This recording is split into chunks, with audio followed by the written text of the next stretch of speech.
മുന്നേ ഒരു കപ്പ് നല്ല ചെറു ചൂടുവെള്ളമാണ് കുടിക്കുന്നത്. എണീറ്റ് വന്ന് രാവിലെ കുടിച്ചതാണ്.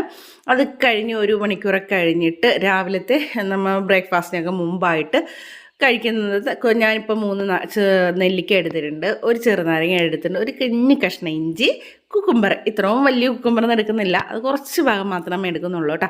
ഇപ്പോൾ ഇത്രയും സാധനങ്ങൾ ഞാൻ എടുത്തു വെച്ചിട്ടുണ്ട്. ഇതിൻ്റെ ഒരു ജ്യൂസ് നമ്മൾ അടിച്ചു കുടിക്കുന്നുണ്ട്. പ്രത്യേകിച്ച് പ്രമേഹ രോഗികൾ, അതായത് ഷുഗർ ഉള്ളവർക്കും കൂടി ഏറ്റവും നല്ലൊരു ജ്യൂസും കൂടിയാണ്. അപ്പോൾ ഇതേ ഇത്ര ആയിട്ട് എടുക്കുന്നുള്ളൂ. നാരങ്ങ ഒരു ഭാഗം മാത്രമേ എടുക്കുന്നുള്ളൂ.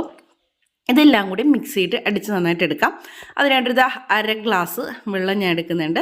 അതിൻ്റെ കൂടെ നിന്ന് മരിച്ച് കഴിയുമ്പോൾ ഒരു 1/2 ഗ്ലാസും കൂടി ചേർത്ത് 1 ഗ്ലാസ് വെള്ളമോട്ട് എടുക്കും. അപ്പോൾ മിക്സ് ചെയ്തിട്ട് ഇതേ ചെറുതായിട്ടെല്ലാം അരിഞ്ഞെടുത്തിട്ട് നന്നായിട്ട് മിക്സ് ചെയ്തിട്ട് അരച്ചെടുക്കുക. എന്നിട്ട് നന്നായിട്ട് അരിച്ചെടുക്കുകയും വേണവേ, അല്ലെങ്കിൽ കുടിക്കാൻ പറ്റൂല. അപ്പോൾ ഇതാ അതിനെ വെള്ളമൊക്കെ ഒഴിച്ച് നന്നായിട്ട് അടിച്ചെടുക്കുന്നുണ്ട്. അപ്പോൾ സ്വാഭാവികമായിട്ടും ഒരു സംശയം ഉണ്ടാവും, പ്രമേഹ